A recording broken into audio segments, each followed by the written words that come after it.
Last chapter पढ़ना है हमको, वो है कॉन्स्टिट्यूशन ऑफ इंडिया। कॉन्स्टिट्यूशन सिर्फ एक लीगल डॉक्यूमेंट है। क्या है ये? एक ये एक्चुअली बेसिकली हम इसको सुप्रीम लॉ कहते हैं। क्या कहते हैं? सुप्रीम लॉ, क्योंकि ये एक रूल बुक है कि कैसे गवर्नमेंट हमको गवर्न करेगी। ठीक है, गवर्नमेंट कैसे काम करेगी, उसकी रूल बुक क्या है? कॉन्स्टिट्यूशन। तो गवर्नमेंट को कोई अगर लॉ भी बनाना है तो उसके बैक हेड पे क्या आना चाहिए? कॉन्स्टिट्यूशन। उसके बाद गवर्नमेंट के जो डिफरेंट ऑर्गन्स हैं, जैसे सेंट्रल, स्टेट और भी म्युनिसिपल, जो भी डिफरेंट ऑर्गन्स है, उनको कैसे आगे काम करना है वो कौन बताता है? कॉन्स्टिट्यूशन। ठीक है, कॉन्स्टिट्यूशन का जो आपका इंट्रोडक्शन है उसमें उन्होंने लिखा है mother of all the laws. कब अडॉप्ट हुआ था? 26 नवंबर 1949। ठीक है, केम इनटू फोर्स इन 26 जनवरी 1950। अब प्रियम्बल, पर्पस एंड ऑब्जेक्ट देख लेते हैं। पर्पस क्या है? Main object which the legislation intend to achieve. तो एक लॉ क्या अचीव करने की कोशिश कर रहा है वो कौन बताता है? Constitution. It is a kind of introduction to statute and at times very helpful to understand the intent of legislation.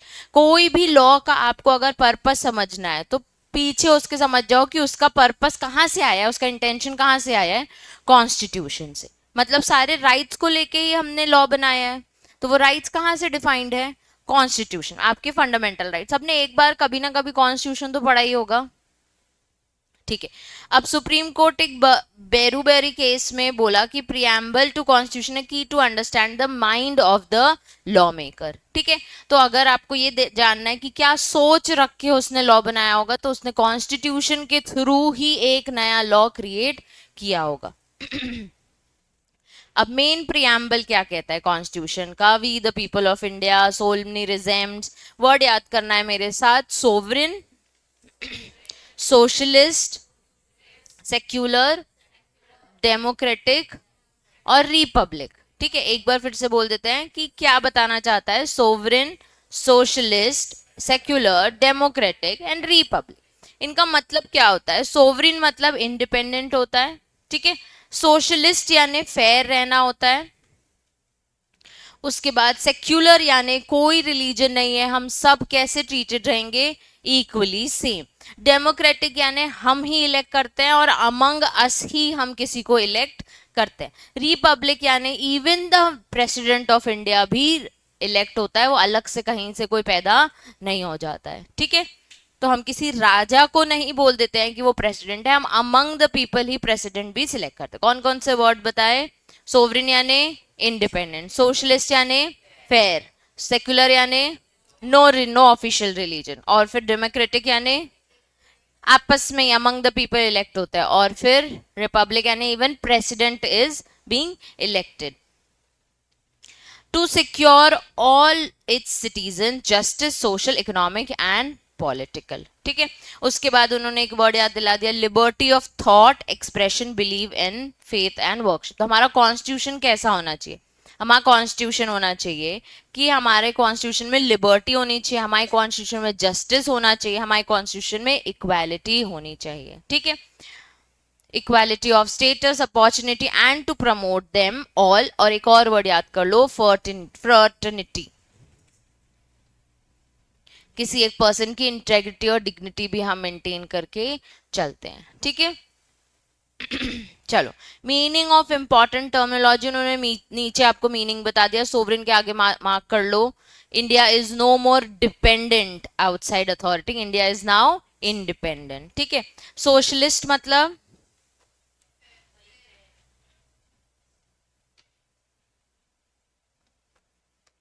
तो मार्क करो, has no defined meaning, generally it means degree of control over production and distribution in the hands of state. Secular यानी no official religion, mark कर लो।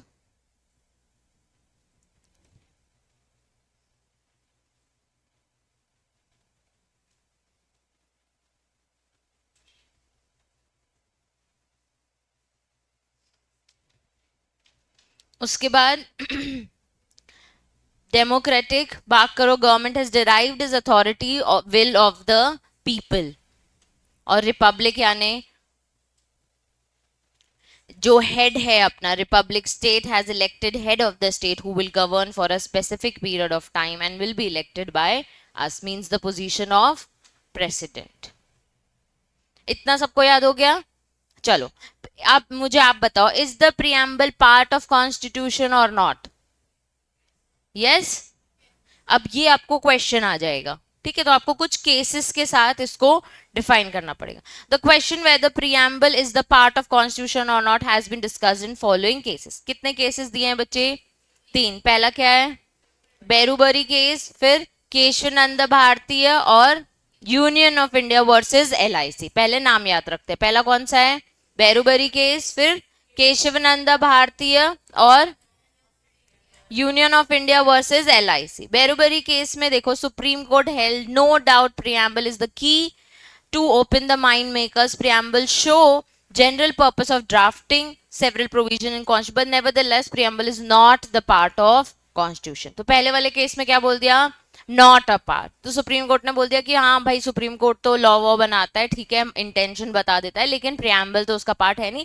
Preamble को actually हम बहुत बड़ा मानते हैं, ठीक है, हमारे लिए जो है प्रियम्बल में देखा ना, सब कुछ हमारे विल ऑफ द पीपल के लिए सब कुछ लिख दिया। इसके लिए वो कह रहा है कि कॉन्स्टिट्यूशन का पार्ट नहीं, वो एक सेपरेट इंडिपेंडेंट पार्ट है, ठीक है। उसके बाद केशवानंद भारतीय में क्या बोल दिया? Preamble of the constitution is a part and preamble has a significant role in interpretation of constitution. Union वाले में क्या बोल दिया? यूनियन वाले में बोल दिया Supreme Court again upheld the decision made in Keshavananda Bharati and treated preamble as an integral part of the constitution। conclusion क्या आया? It is an integral part of constitution. तो आप करेक्ट थे, लेकिन 3 केसेस से आपको आंसर देना पड़ेगा। पहला वाला केस का नाम बेरूबरी, क्या उसमें उसने हाँ बोला था? नहीं बोला। दूसरे वाले केस का नाम हाँ बोला था। और थर्ड वाले का यूनियन, उसमें लेकिन रेफरेंस लेके बोल दिया इंटीग्रल पार्ट है, ठीक है। तो union of India versus LIC. अब कंक्लूजन भी उन्होंने ऐसे बता दिया कि हाँ, it is an integral part of the basic structure में आता है। अब क्वेश्चन है, क्या प्रियम्बल हम अमेंड कर सकते हैं कि नहीं? क्या हम प्रियम्बल अमेंड कर सकते हैं कि नहीं? गौरी, कर सकते हैं क्या? कैसे करेंगे? अभी इंटीग्रल पार्ट बोल दिया उसको, कौन सा चेंज नहीं करेंगे? तो बाकी क्या लिखा है? अपन ने प्रियम्बल खोला है, सब कौन सा पार्ट है जो कोर है और जो नॉन कोर है? प्रियम्बल चेंज नहीं कर सकते। विधि कर सकते हैं, कर सकते हैं। क्या प्रियम्बल चेंज हो, अमेंड हो सकता है? नव्या, कितने लोग कह रहे हैं हाँ चेंज हो सकता है? यश, अरिन, चलो 3 केसेस इसमें भी होंगे। इन केशवानंद भारती, एक ही केस दिया है, क्या दिया है? Keshavananda Bharati. It was decided preamble being the constitution can be amended like any other provision of the constitution, though amending power सिर्फ कौन से सेक्शन में दी है?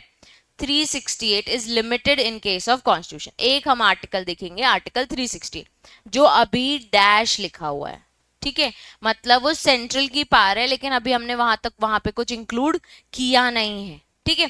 तो अभी वो वेग है कि वो अमेंड हो सकता है कि नहीं, पर अगर करना हुआ तो कौन सा आर्टिकल चूज करना है?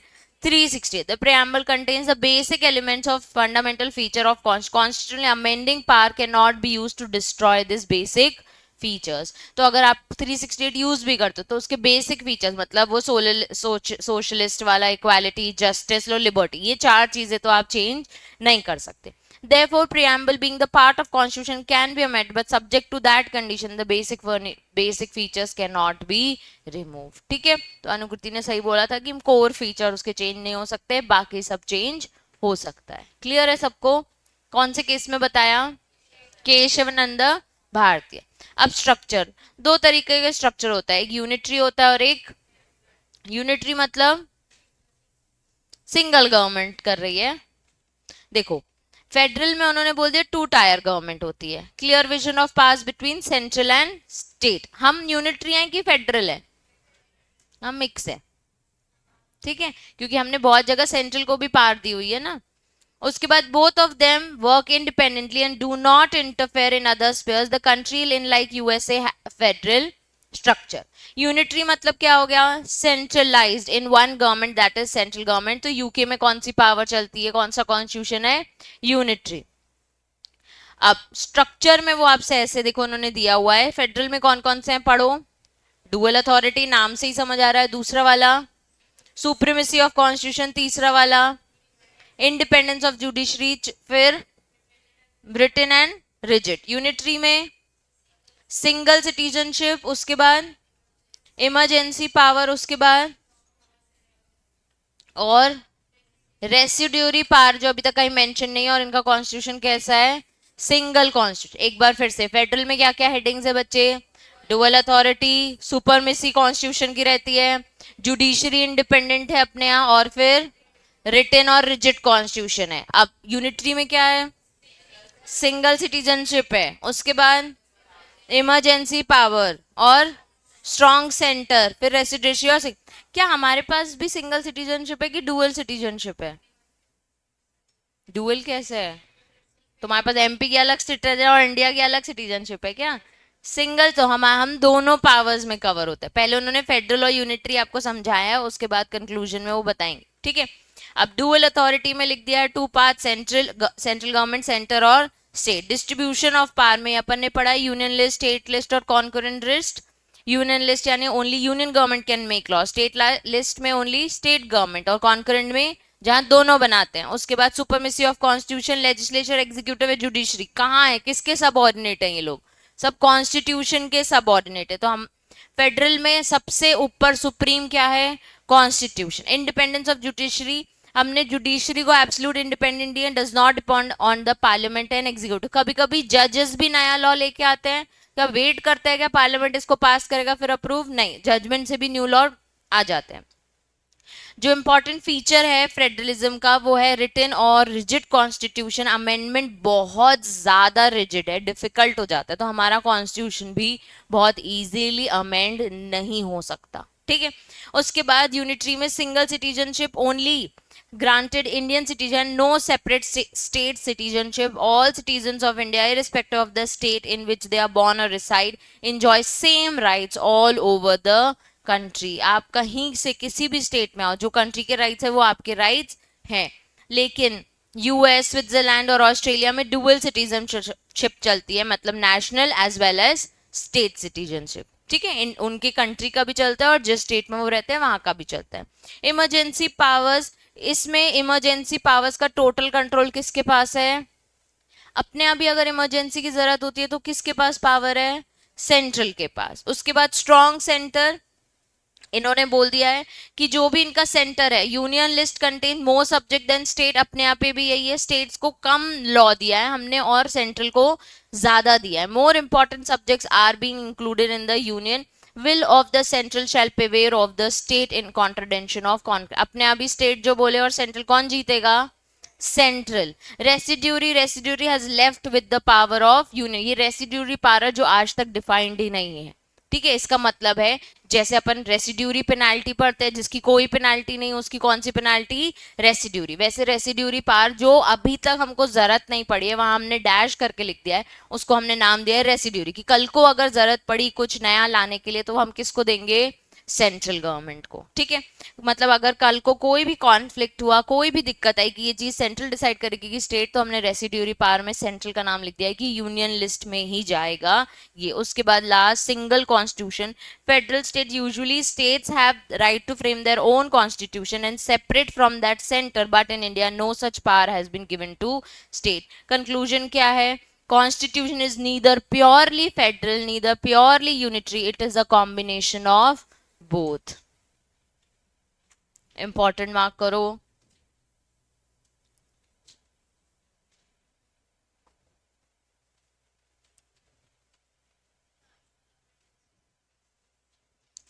नेशनल इमरजेंसी कहाँ पे लिखा है, ये ना इमरजेंसी पावर्स यही वाला ना यार. जैसे अभी कोविड था तो स्टेट ने डिसाइड किया क्या सब, सेंट्रल ने डिसाइड किया कि हमें बंद रखना है, that was a national emergency, कि हमें अब फ्लाइट्स बंद कर देनी है, ट्रेन्स बंद कर देनी है, हमें किसी को भी घर से नहीं निकलने देना है, तो ये स्टेट ने डिसाइड किया, तो ये फिर इसमें चली गई यूनिटरी में। ठीक है। अब कॉन्सेप्ट ऑफ स्टेट, अब आर्टिकल याद करना चालू कर देंगे हम। आर्टिकल कौन सा है स्टेट का?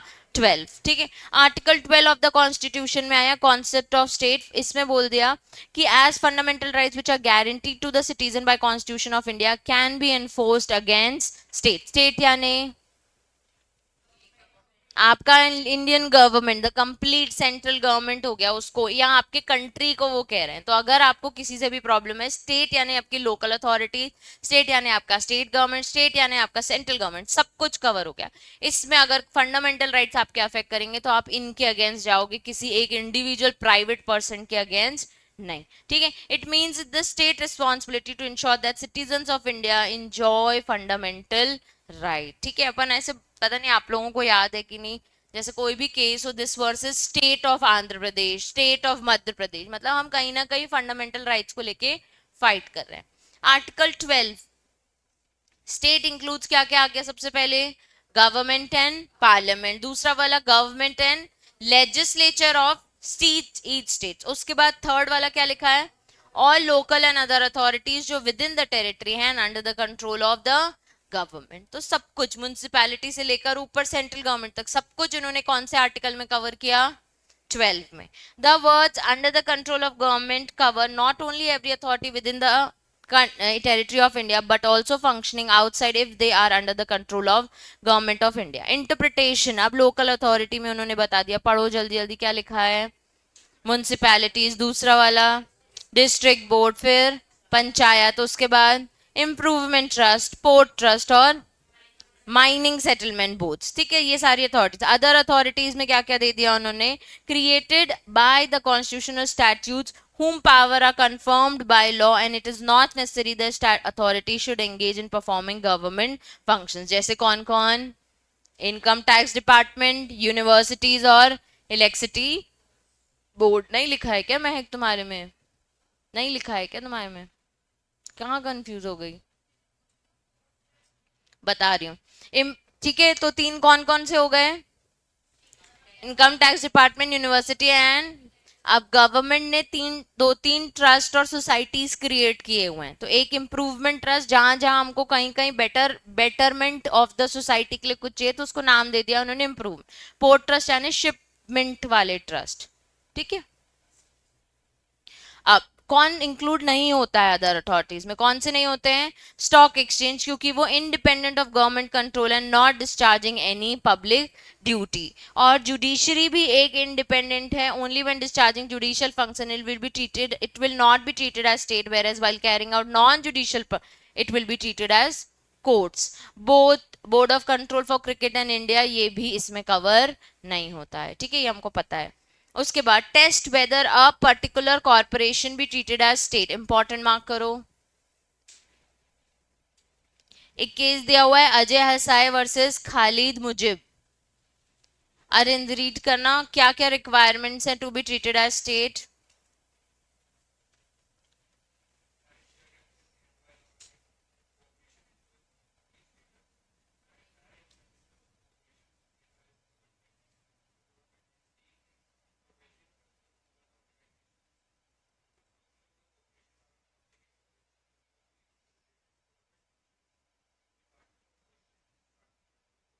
अब कॉरपोरेशन वैसे तो स्टेट कवर नहीं होता है, ठीक है, बट इफ ये फंक्शंस उसने कवर किए कि उसका सारा फंड गवर्नमेंट दे रही है, कंट्रोल गवर्नमेंट के पास है, मैनेजमेंट भी गवर्नमेंट में, अंडर द कंट्रोल गवर्नमेंट में, तो फिर वो क्या ट्रीट कर की जाएगी? स्टेट ट्रीट की जाएगी। ठीक है। सारा एक्सपेंस सब कुछ, everything is governed by government.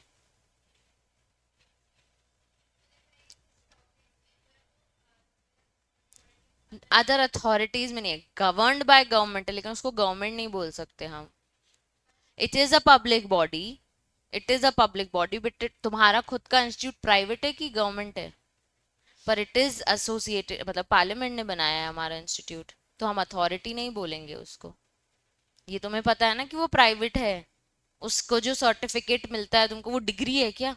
University degree मिलती है तुमको, सीएस का मेंबरशिप मिलता है तो it is not equivalent to university degree. वहीं आप एलएलबी की डिग्री ले लो, क्या वो यूनिवर्सिटी से मिलती है? तो आपका इंस्टीट्यूट क्या कहलाया? एक प्राइवेट इंस्टीट्यूट, लेकिन it is a body of parliament. तो कॉन्स्टिट्यूशन ये चीज क्लियर कर दी है, क्योंकि फंड्स गवर्नमेंट नहीं दे रही है इसको, फंड्स आप लोग दे रहे हो।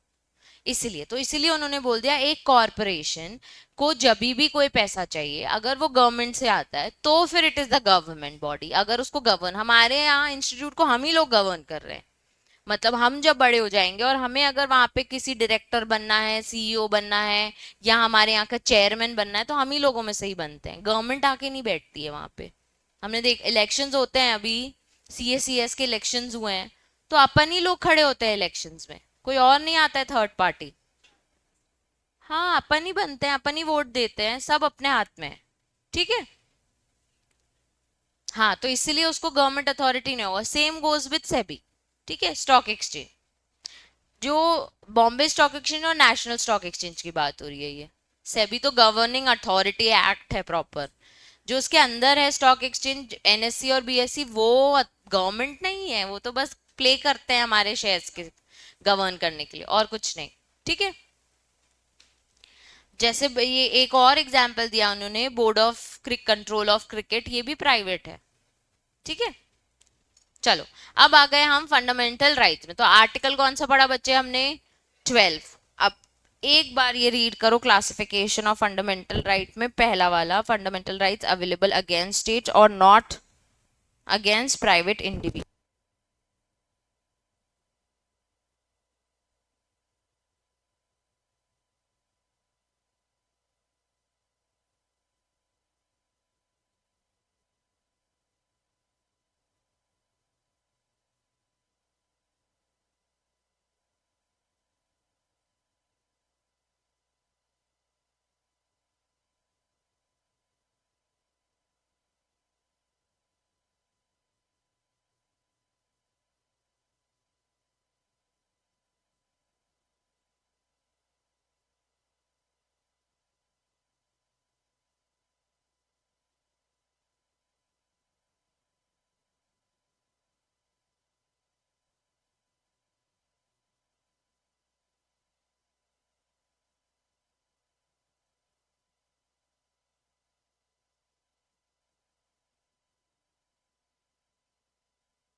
कहाँ पहुंच गए?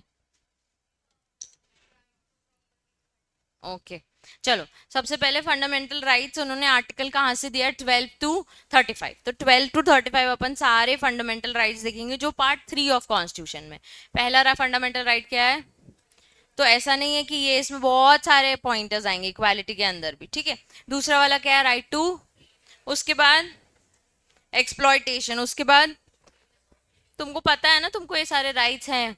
फिर कल्चरल एंड एजुकेशनल राइट्स, उसके बाद कॉन्स्टिट्यूशनल रेमेडीज, तुम्हारे रिट्स आ गए। ठीक है।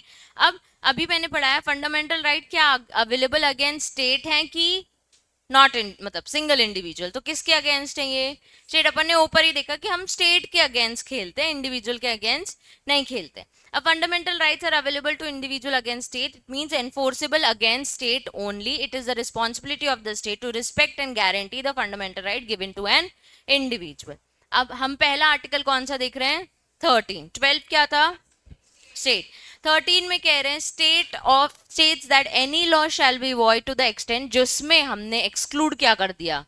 फंडामेंटल। अगर हमने फंडामेंटल राइट एक्सक्लूड कर दिया तो हम वो लॉ कंटिन्यू करेंगे क्या? नहीं। अगर स्पेसिफिकली स्पेसिफाइड है तो बात अलग है, अगर principle of natural justice follow कर रहे हैं तो बात अलग है, ये रियल एक्सेप्शंस हैं इसके। वैसे कॉन्स्टिट्यूशन में बोल जाए सारे लॉ किसको ध्यान में रखे जाएंगे? फंडामेंटल राइट्स को। फॉर दिस पर्पस लॉ को दो पार्ट में डिवाइड किया, पहला कौन सा? दूसरा वाला। प्री कॉन्स्टिट्यूशन में क्या पढ़ा?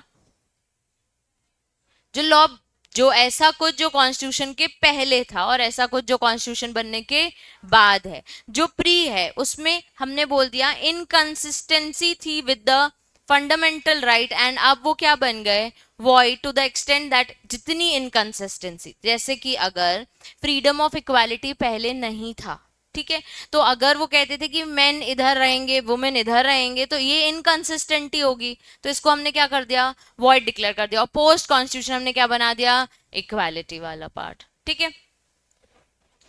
State is prohibited from making any law which contradicts with the fundamental right. तो अपन ने पोस्ट कॉन्स्टिट्यूशन बोल दिया, अगर ऐसा कोई लॉ बनाओगे तो फिर हम उसको क्या बोल देंगे? वॉइड, जो फंडामेंटल राइट्स के अगेंस्ट है। उसके बाद परमानेंट लॉ कौन बनाता है? Parliament and state legislature. Temporary laws like ordinances, जो ऑर्डर्स आते हैं हमको। उसके बाद स्टैट्यूटरी बॉडीज, जो हमारे स्टेट्स भी कभी कभी बनाते हैं, वो है बाय लॉज, रूल्स, रेगुलेशंस और नोटिफिकेशन। एग्जाम्पल लिख लो, एमसीए।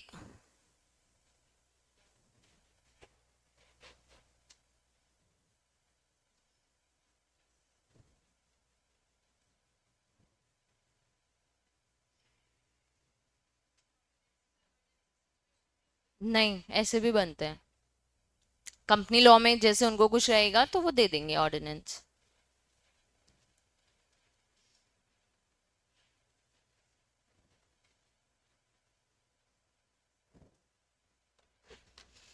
अब ये पैराग्राफ पढ़ा क्या इसने अर्लियर? क्या पढ़ा? बस प्री पोस्ट पढ़ा ना? अच्छा, ठीक है, यहां से पढ़ो। Earlier it was let down.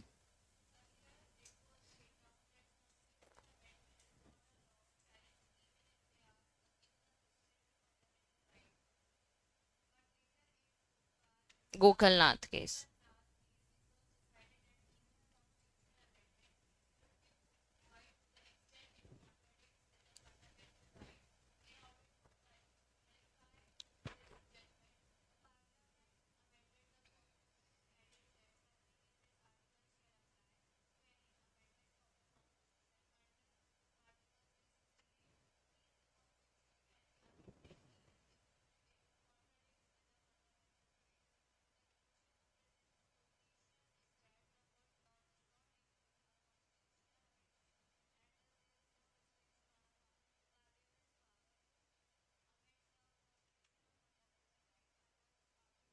Article 13 में हमने सेंट्रल को पावर दे दी, भैया अगर कॉन्स्टिट्यूशन अमेंड करना है तो आप कर सकते हो, पर इन अ रिजिड वे। पहले उन्होंने बोल दिया कि फंडामेंटल राइट किसी भी तरीके से अगेंस्ट, कोई भी नया लॉ फंडामेंटल राइट के अगेंस्ट नहीं होना चाहिए। इसमें उन्होंने क्लियर कर दिया कि अमेंडमेंट दे दिया हमने 368, तो अगर कॉन्ट्रडिक्टरी कर रहा है आपका फंडामेंटल राइट और नया लॉ, तो हम उसको अमेंड करेंगे कि नहीं?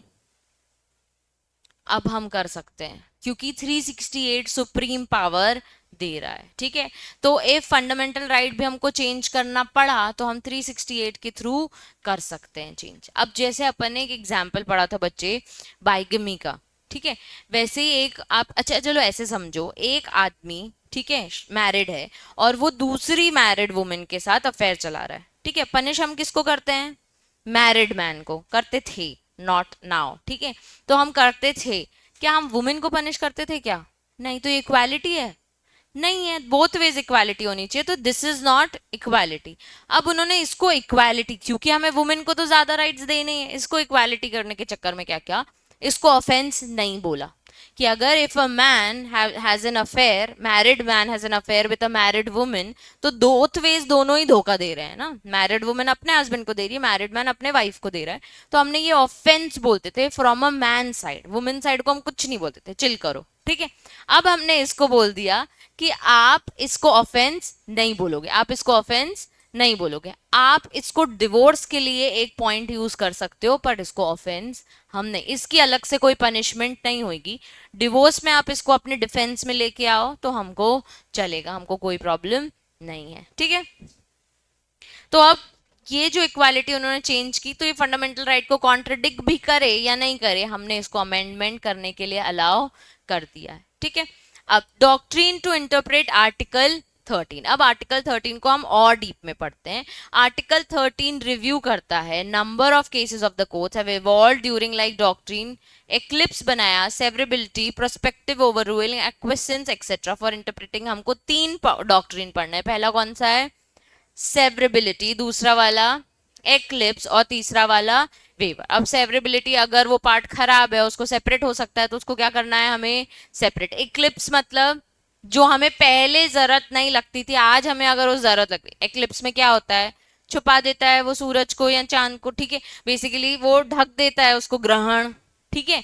तो अब वो ग्रहण से हमको अगर कुछ इवॉल्व करना है, तो जब वो हटेगा तो हम उसको इवॉल्व कर सकते हैं, तो तब तक के लिए हम ग्रहण लगा देते हैं जब तक हमें जरूरत नहीं होती। और लास्ट वाला, अगर कोई चीज वेव ऑफ हो रही है, तो वो अगर मैं बोलूं मुझे फंडामेंटल राइट्स नहीं चाहिए, क्या मैं इसे वेव ऑफ कर सकती हूँ? नहीं, तुम्हारे पास है, तुम इसे वेव ऑफ नहीं कर सकते। आर्टिकल 13 ने 3 डॉक्ट्रिन समझा है। पहली कौन सी?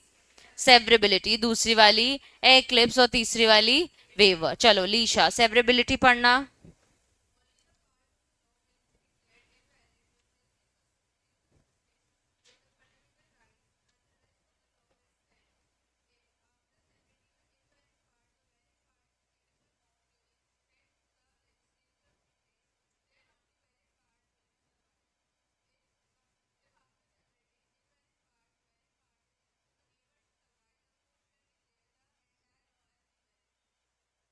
अगर सेपरेट नहीं हो सकता तो हम पूरे लॉ को क्या कहलाएंगे? इनवैलिड। यहाँ पे एक एग्जाम्पल लिखो बच्चे। If law, if a law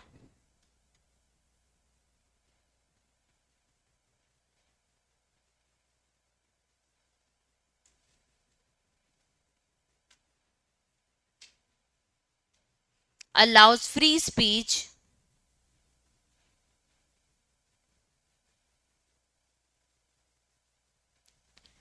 but also bans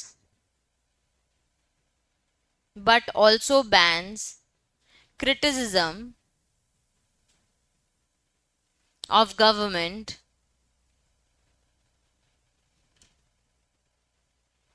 only the ban is invalid.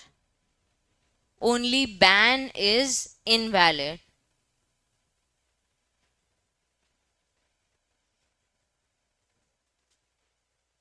उसके बाद एक और एग्जाम्पल इसमें लिखो। A law bans loudspeaker, a law bans loudspeaker and peaceful protests, and peaceful protest। कौन सा वैलिड होगा बताओ? पीसफुल प्रोटेस्ट अलाउड होगा, ठीक है।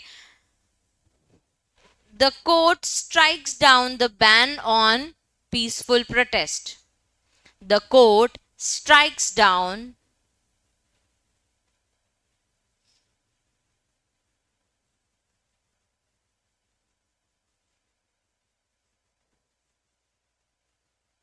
the ban on peaceful protest as it violates the right of freedom.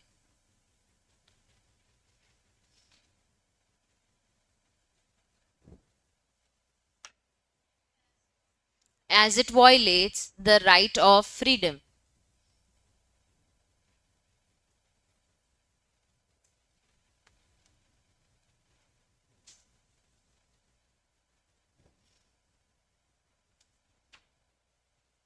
चलो भाविका, ये पढ़ना प्री कॉन्स्टिट्यूशनल।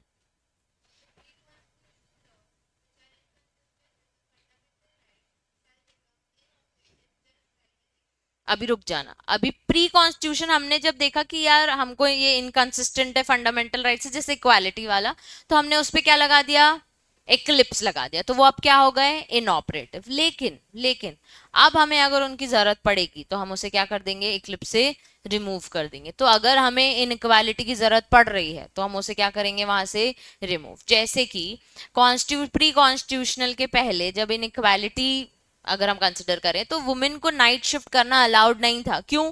क्योंकि इक्वालिटी, मैन ही करेगा ये काम लड़कियां नहीं करेंगी। लेकिन आज फिर हमारा कॉन्स्टिट्यूशन है, हमने उसको क्या बना दिया, इक्वल। तो अब दोनों काम करते हैं, नाइट शिफ्ट। लेकिन अगर हमें वुमेन सेफ्टी के लिए इसे कंट्रोल करना पड़े इन कुछ काइंड ऑफ स्टेट्स में, तो क्या सही है, तो गलत नहीं है। अब तो इक्वालिटी नहीं हो रही है, पर सेफ्टी के लिए कर रहे हैं ना, तो इसके लिए हमने क्या अप्लाई किया है, डॉक्ट्रिन ऑफ एक्लिप्स। ठीक है, आगे पढ़ना।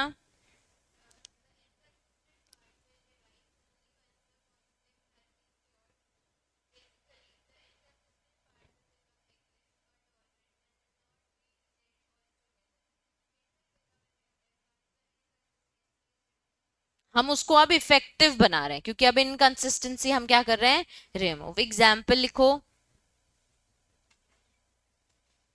a law from 1940, a law from 1940, a law from 1940 prohibits women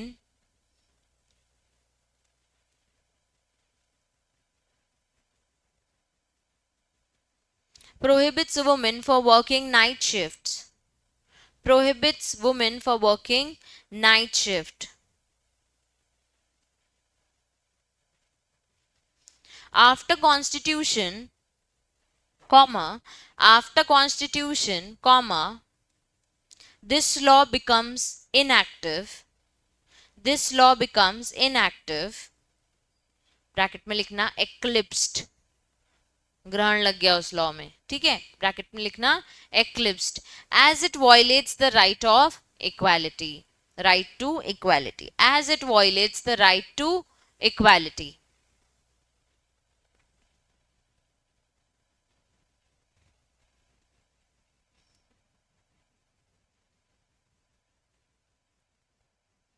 ठीक है, if a future amendment permits, if a future amendment permits restrictions for safety reasons, restrictions for safety reasons, if a future amendment permits restriction for safety reasons, comma, the old law, the old law can become active again, the old law can become active again, full stop.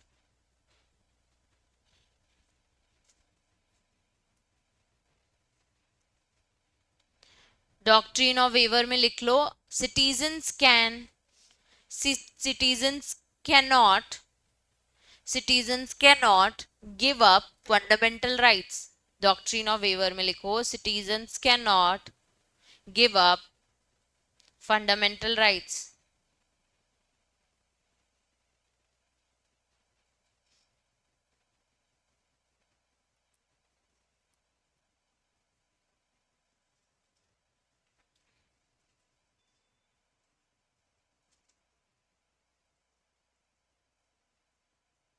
ठीक है, Anushka read करना doctrine of waiver.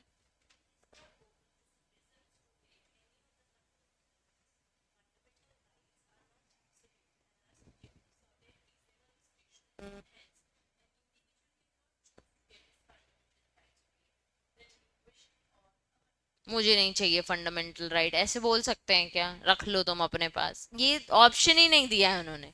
ठीक है, ठीक है, inconsistent होंगे, ठीक है, एब्सोल्यूट नहीं होंगे, कुछ ना कुछ सब्जेक्ट को कंडीशंस होंगे, तभी आपको। अब हर फंडामेंटल राइट को लोग पिच करते हैं, अरे ये हमारा फंडामेंटल राइट है, हम कहीं पे भी कुछ भी बोल सकते हैं, ऐसा नहीं है ना, वो कुछ ना कुछ कंडीशंस के साथ एप्लीकेबल होते हैं। तो आप इसको वेव ऑफ नहीं कर सकते, गिव अप नहीं कर सकते कि नहीं नहीं नहीं मुझे तो नहीं चाहिए। एग्जाम्पल लिखो, a person agree, a person agrees not to use, not to use his right to free speech. A person agrees not to use his right to free speech in exchange for money. In exchange for money. पैसा दे रहे हैं आपको, आके speech दो, आप बोल रहे नहीं नहीं नहीं मैं अपना फंडामेंटल राइट वेव ऑफ करता हूं, मुझे ये राइट टू स्पीच चाहिए ही नहीं, तुम कितना भी पैसा दो। तो आप ऐसे वेव ऑफ वर्ड यूज नहीं कर सकते कंसिडरिंग एनी कंडीशन, ठीक है। The agreement is invalid, the agreement is invalid because F R, because F R यानी fundamental rights can not be given up, cannot be given up voluntarily, voluntarily।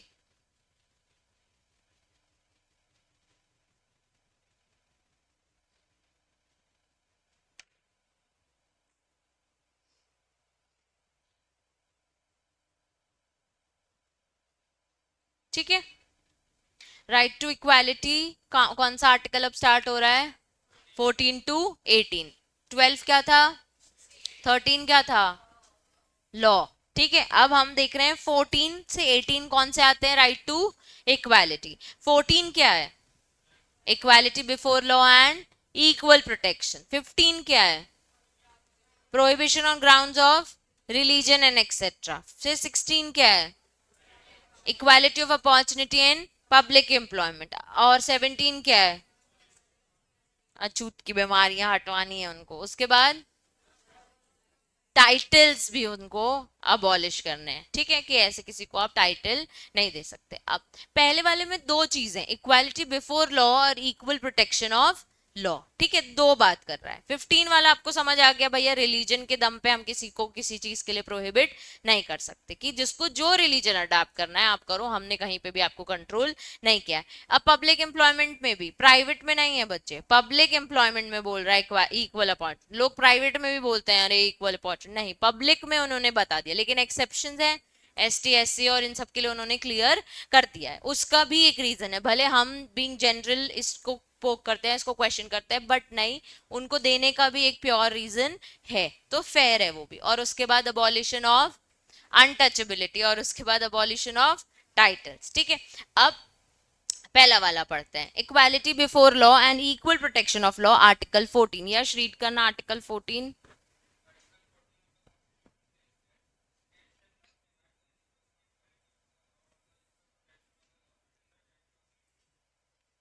आगे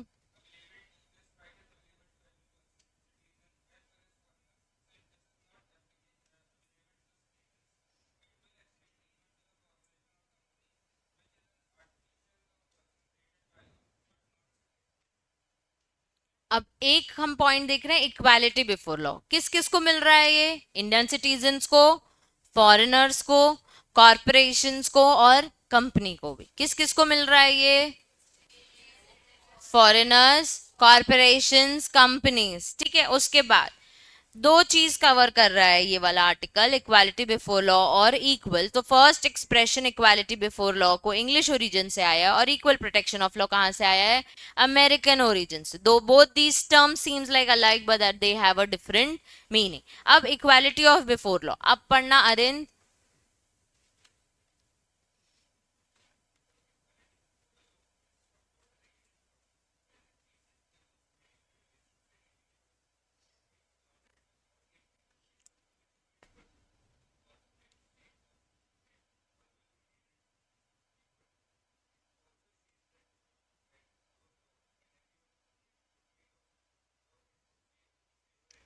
basically law के लिए हर कोई same है। आप अगर राजा के बेटे हो और आपने मर्डर किया है तो उतनी पनिशमेंट होगी, और आप अगर किसी गरीब के बेटे हो और आपने मर्डर किया है तो भी उतनी पनिशमेंट होगी। तो इक्वालिटी बिफोर लॉ में मतलब लॉ ट्रीटेड एवरीवन इक्वल, ठीक है। वो किसी को भी कुछ स्पेशल प्रिविलेज नहीं देता, तो स्पेशल प्रिविलेज नहीं देता, इसके लिए उसको क्या बना दिया हमने, एक नेगेटिव टर्म। क्या बना दिया? नेक्स्ट पढ़ना, ये पढ़ोगी Diksha, equal protection of law.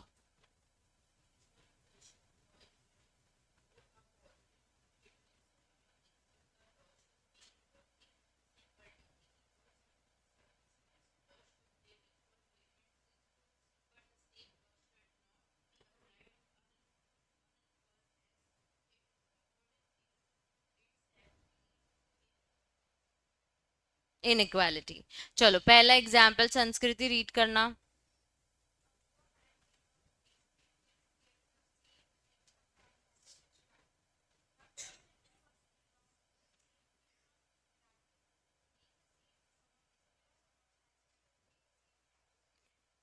बच्चे एक बात बताओ, हमने स्लैब्स बनाए हैं इनकम टैक्स के, इतने 5 लाख तक की इतनी, 7-7 लाख की, अब नील बोल रहा है, फिर 10 लाख इतनी, 20 लाख इतनी, अब ऑफ 10 लाख इतनी, हमने ये बनाया ना। तो इसमें इक्वालिटी कैसे हुई? 10% वो देगा जिसकी स्लैब कम होगी, 20% वो देगा जिसकी स्लैब ज्यादा होगी। अगर आपकी प्राइवेट लिमिटेड कंपनी है तो आप स्ट्रेट 25-30% दे दो, आप पार्टनरशिप फर्म बना रहे हो तो स्ट्रेट 30% दे दो। तो अभी तो ये इक्वालिटी हुई नहीं, टैक्स वो सबसे अलग अलग ले रहा है। तो अब वो कह रहा है इक्वल प्रोटेक्शन ऑफ लॉ। हमने लॉ बनाया है कि आप इतनी इनकम कमाते हो इतना टैक्स दो, आप इतनी इनकम पर ज्यादा टैक्स दो। तो this is a equal protection of law, क्योंकि आप के पास कम इनकम है तो आपको कम इनकम टैक्स, आपके पास ज्यादा इनकम है तो आपको ज्यादा टैक्स देना पड़ेगा। अब इक्वालिटी बिफोर लॉ, यानी everybody is treated as same, इसमें कोई भी स्पेशल प्रिविलेज नहीं। लेकिन इक्वल प्रोटेक्शन ऑफ लॉ में हमने आपको इक्वल तो ट्रीट किया है, लेकिन हमने आपकी इनकम के हिसाब से आपको उस हिसाब से टैक्स लगाया जितनी आपकी कमाई है। अब जो पर्सन जो पर्सन 50,000, चलो ऐसे ले लेते हैं 10 लाख कमाता हो, ठीक है, वो देगा एक, और जो 1 करोड़ कमाता है वो भी सेम परसेंट टैक्स देगा। तो 1 करोड़ वाले को ज्यादा बेनिफिट हो गया ना, क्योंकि उसको तो उसके लिए फर्क ही नहीं पड़ेगा। और जो 10 लाख कमाता है वो भी ज्यादा टैक्स दे रहा है तो उसको कितना ज्यादा फर्क पड़ेगा। तो यहाँ पे उन्होंने बोल दिया कि ये एक नेगेटिव टर्म है, क्योंकि हम क्या दे देते हैं बच्चे, ये एक पॉजिटिव कॉन्सेप्ट है, क्योंकि हम क्या दे देते हैं, equal law should be equal, ठीक है। सिंपल टर्म्स में बनाते हैं कि जब भी हमको किसी को ट्रीटमेंट देना है तो लॉ हमेशा इक्वल ट्रीटमेंट देता है कंसिडरिंग देयर स्टेट, ठीक है। अब सेकंड एग्जाम्पल सुरभि रीड करना।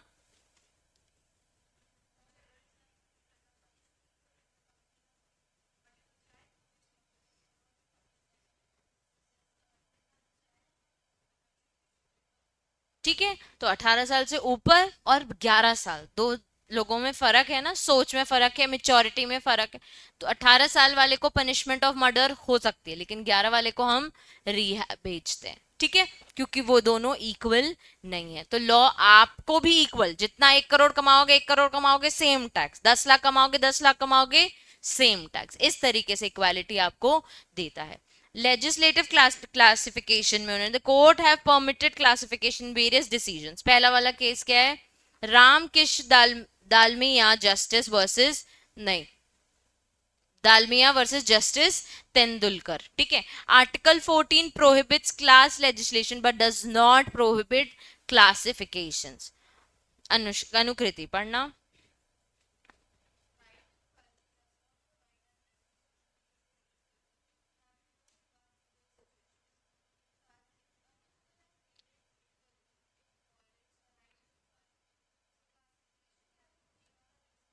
रुक जाना, अब वो कह रहे हैं कि राइट टू क्वालिटी में हमने क्लासिफिकेशन डाल दिए, जैसे अभी हमने इनकम स्लैब्स पढ़े, ठीक है, वैसे कुछ कुछ तरीके के हमने क्लासिफिकेशन डाले। पहली कंडीशन क्या है?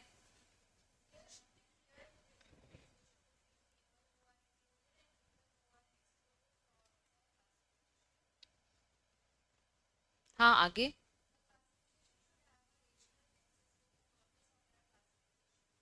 बेसिस क्या है?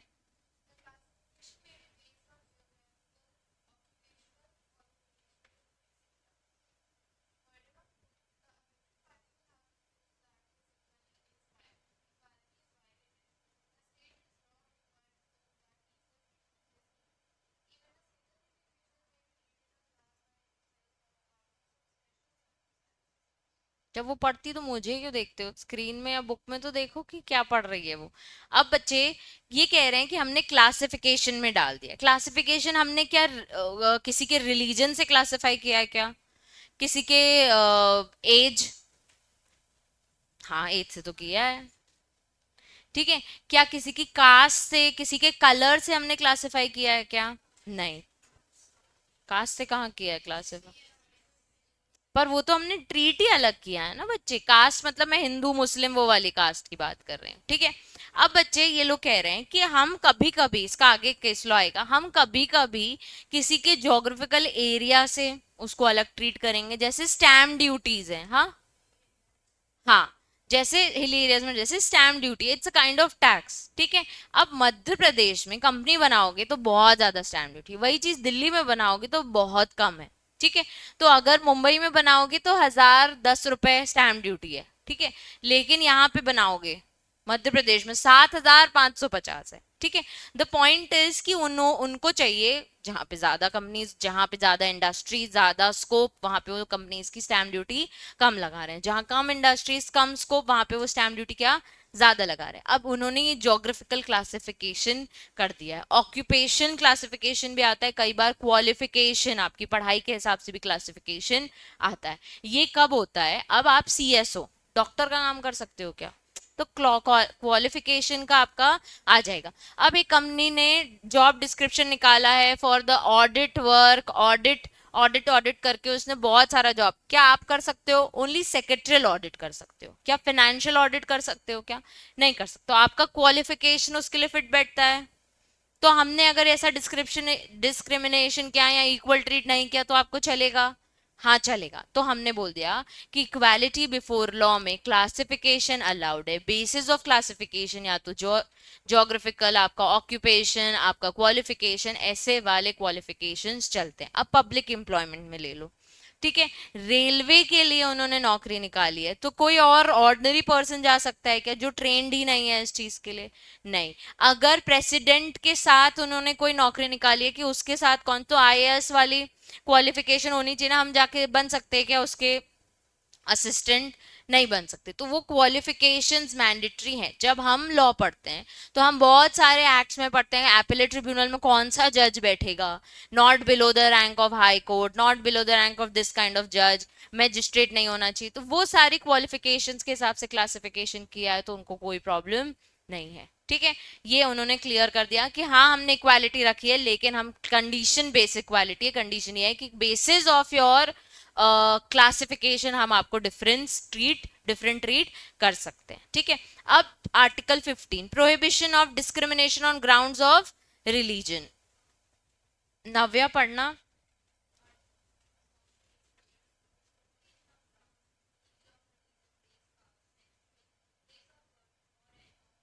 उन्होंने क्या बोल दिया, डिस्क्रिमिनेशन।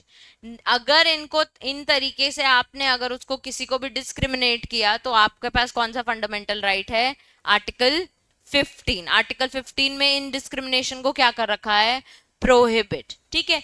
फिर ये किसको अवेलेबल है, ओनली टू सिटीजन्स। पहला वाला right equal equality before law किसको किसको था, सिटीजन्स, फॉरेनर्स, कॉरपोरेशन, कंपनी, ये सिर्फ किसको है, सिटीजन्स, और वो भी इंडियन सिटीजन। उसके बाद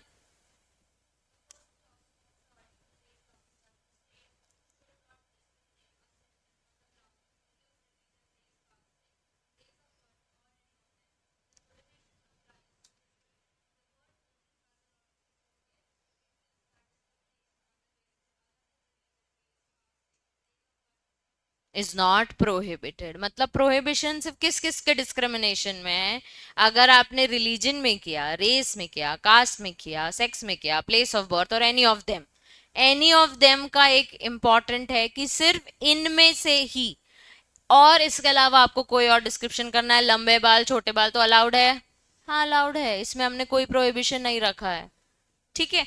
next, the second clause prohibit state as well as citizens. पहले वाले में हमने सिर्फ किसको प्रोहिबिट किया, ओनली स्टेट।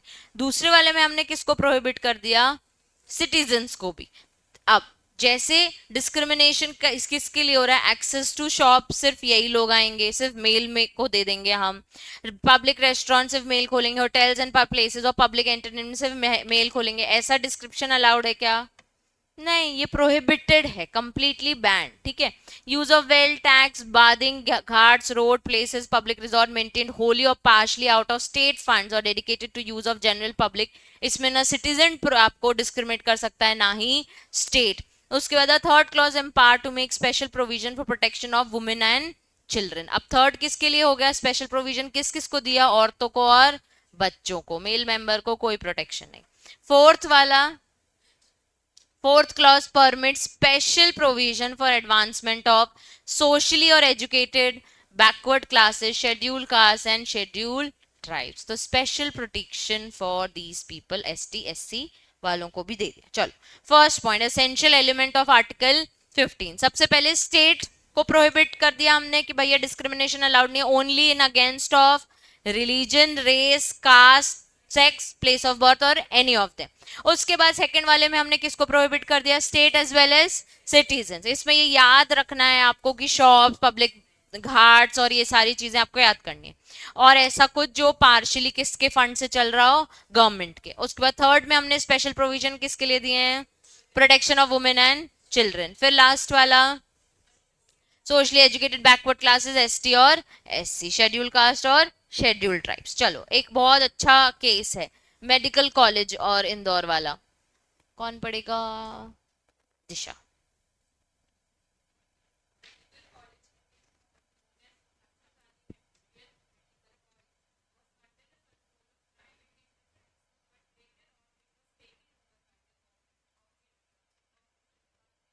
रुक जाना, कट कट करके पढ़ते। एक मेडिकल कॉलेज था कहाँ पे, कौन गवर्न कर रहा था इसको, प्राइवेट एंटरप्राइज, जिसका नाम है मतलब कॉलेज का नाम क्या है, Mahatma Gandhi memorial medical college. अब किसका हो गया वो, गवर्नमेंट का।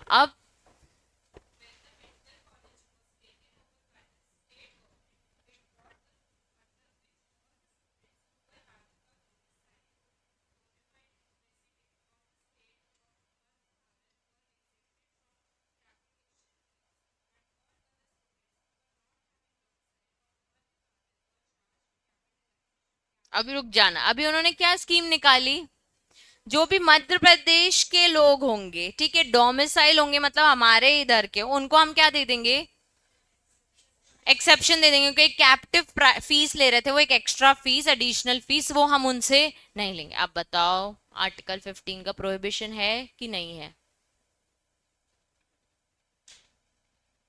मीनिंग बुक में मत देखना, हाँ मतलब कंक्लूजन मत देखना। नहीं है, क्यों?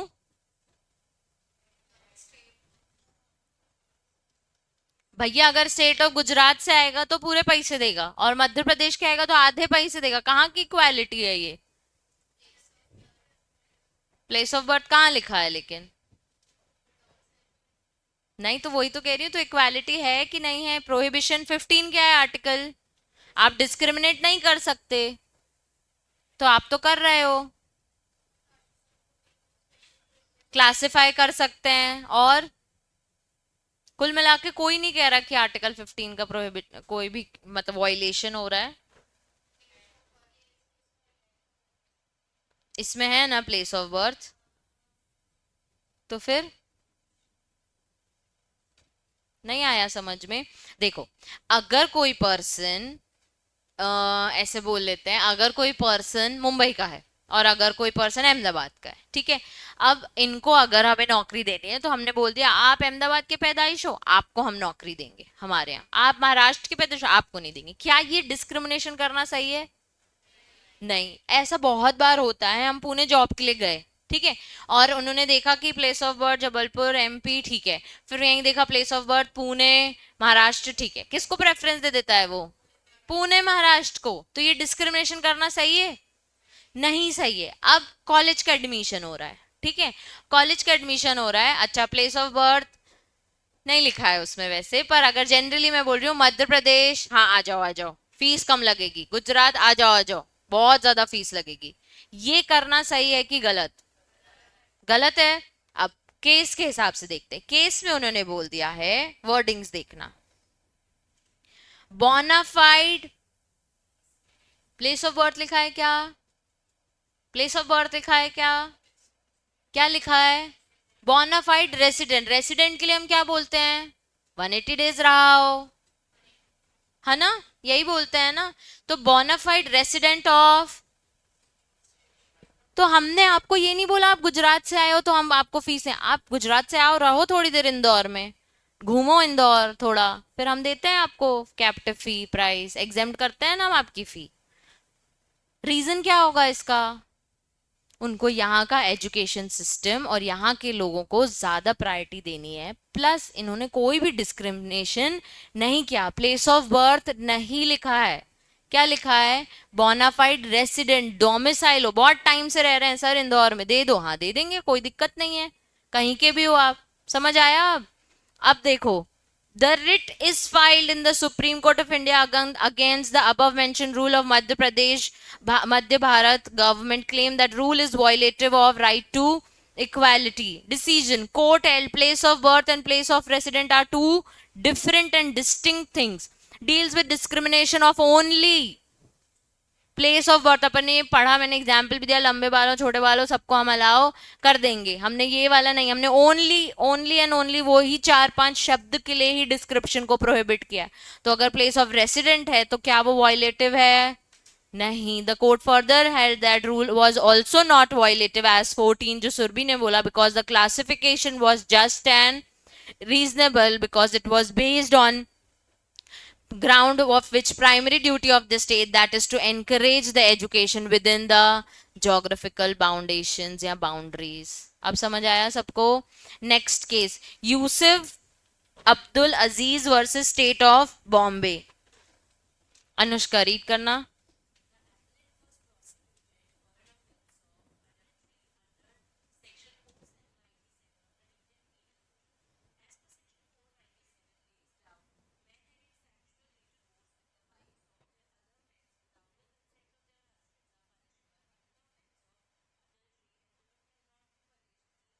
अबेटर मतलब उनको एनकरेजमेंट के लिए भी हमने कोई पनिशमेंट नहीं दी, सिर्फ किसको पनिशमेंट दी, मेन को, जो मैंने अभी आपको बताया था, ठीक है। उसके बाद डिसीजन क्या आया,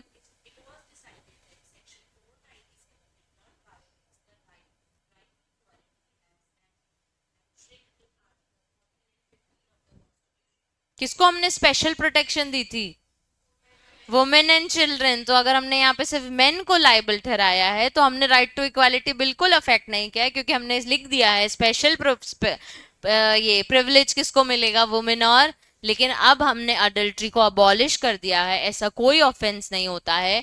अब हमने मेन वुमेन को इक्वल ट्रीट किया है। आप अडल्ट्री को एज डिवोर्स का क्लॉज यूज कर सकते हो, बाकी इसके लिए मेन पनिश्ड नहीं होएगा। क्लियर है। चलो next, equality of opportunity in the matters of public employment. Article 16 of constitution guarantee करता है टू ऑल सिटीजन आपको अपॉर्चुनिटी, इक्वल अपॉर्चुनिटी मिलेगी अगर आपको एम्प्लॉयमेंट या अपॉइंटमेंट चाहिए इन द गवर्नमेंट या under the state.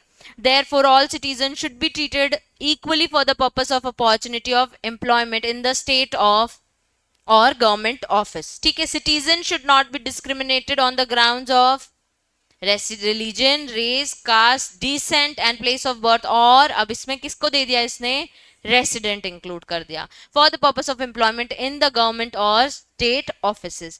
Article 15 covers not only place of birth, where article 15 covers only place of birth, और article 16 place of birth as well as residence available to only citizens। Coverage में क्या है, सारी jobs को आपका acceptable access मिलेगा, conditions of employment fulfil होनी चाहिए, और इवैल्यूएशन ऑफ परफॉर्मेंस और प्रमोशंस भी आपके लिए हैं, और ट्रेनिंग एंड करियर डेवलपमेंट भी सबके लिए अवेलेबल है। एक्सेप्शंस क्या है, पहला एक्सेप्शन, अरिंद रीड करना।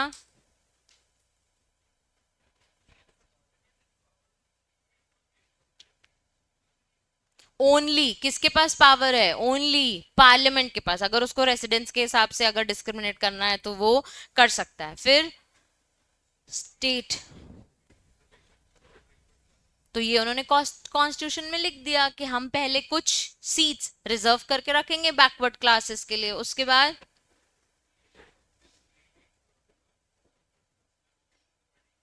अगर कोई गवर्नमेंट रिलीजन कुछ बन रहा है तो हम किसी और रिलीजन को उसके लिए बिठा सकते हैं क्या? नहीं, तो उन्होंने बोल दिया वो भी हम किसी किसी सेम रिलीजन पर्सन के लिए भी रखेंगे। तो पहले हमने बोल दिया डिस्क्रिमिनेशन करना जरूरी, मतलब प्रोहिबिटेड है कंप्लीट, लेकिन फिर हमने बोल दिया पार्लियामेंट को अलाउड है। दूसरा, बैकवर्ड क्लास के लिए तो हम सीट्स रखेंगे। तीसरा, अगर आप उस रिलीजन के नहीं हो तो हम रिलीजन ऑफिस में भी आपको नहीं बिठाएंगे। ये हमने क्लियर एक्सेप्शन में नोट डाउन कर दिया। अब केस लॉ है CB Mahatma versus union of India, बहुत इंटरेस्टिंग केस है, सुर भी रीड करना।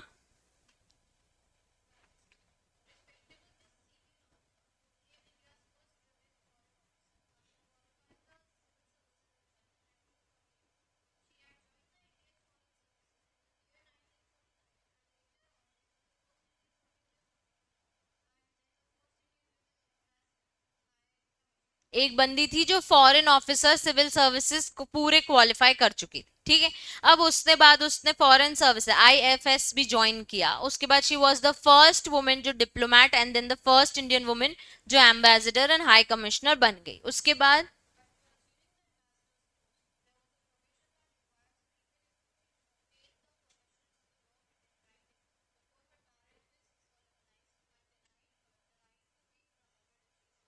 अब उसके बाद एक बस एक क्लॉज है कि आपको एक परमिशन लेनी है, ऐसा उन्होंने बनाया था एम्बेसडर पोस्ट ने, कि आपको हमसे आके परमिशन लेनी है कि आप, मतलब गवर्नमेंट से, कि आपकी शादी हो गई है तो आप कहाँ सेटल हो गए, क्योंकि लड़कियां जहाँ शादी हो जाती हैं तो फिर किसी और सिटी में चली जाती हैं। अब इसको पोस्ट पे नहीं बिठाया, अब इसकी शादी हुई भी नहीं थी, पर इसको पोस्ट पे नहीं बिठाया, फर्स्ट वुमेन थी ना, क्योंकि तब तक तो कौन कर रहे थे, आदमी, तो इसको पोस्ट पे नहीं बिठाया ये बोल के कि जब तुम्हारी शादी होगी तो तुम किसी और स्टेट या किसी और सिटी में चली जाओगी, इसलिए तुम एम्बेसडर पोस्ट के लिए कैपेबल नहीं हो, क्योंकि अभी तुम्हारी शादी सोलमनाइज नहीं है, अभी तुम्हारी शादी नहीं हुई है, तो हमको पता ही नहीं तुम यहाँ शादी करोगी कहीं और शादी करोगी। तो अब बताओ ये वैलिड है, इक्वल अपॉर्चुनिटी ऑफ, हाँ लड़कियां तो सब नहीं नहीं बोलेंगी, ठीक है। कायदे से उसने कोई डिस्क्रिमिनेशन नहीं किया है, कायदे से उसने वुमेन और मेन को अनइक्वल ट्रीट नहीं किया है, लेकिन जो उसने पॉइंट निकाला है उसका कोई रेलेवेंस ही नहीं है। आपने जो परमिशन वाला पॉइंट का हमको कंडीशन दिया है वो बिल्कुल भी रेलेवेंट नहीं है। तुमको क्या करना, वो शादी करके यहीं रहना चाहती हो, अलग रहेगी, ये भी क्वेश्चन आ सकता है। तो वो लड़की ने यही मुद्दा उठाया था कि इनको क्या करना मेरी शादी से, मैं जब होगी मेरे इन लॉ सपोर्टिव होंगे तो मैं कर लूंगी।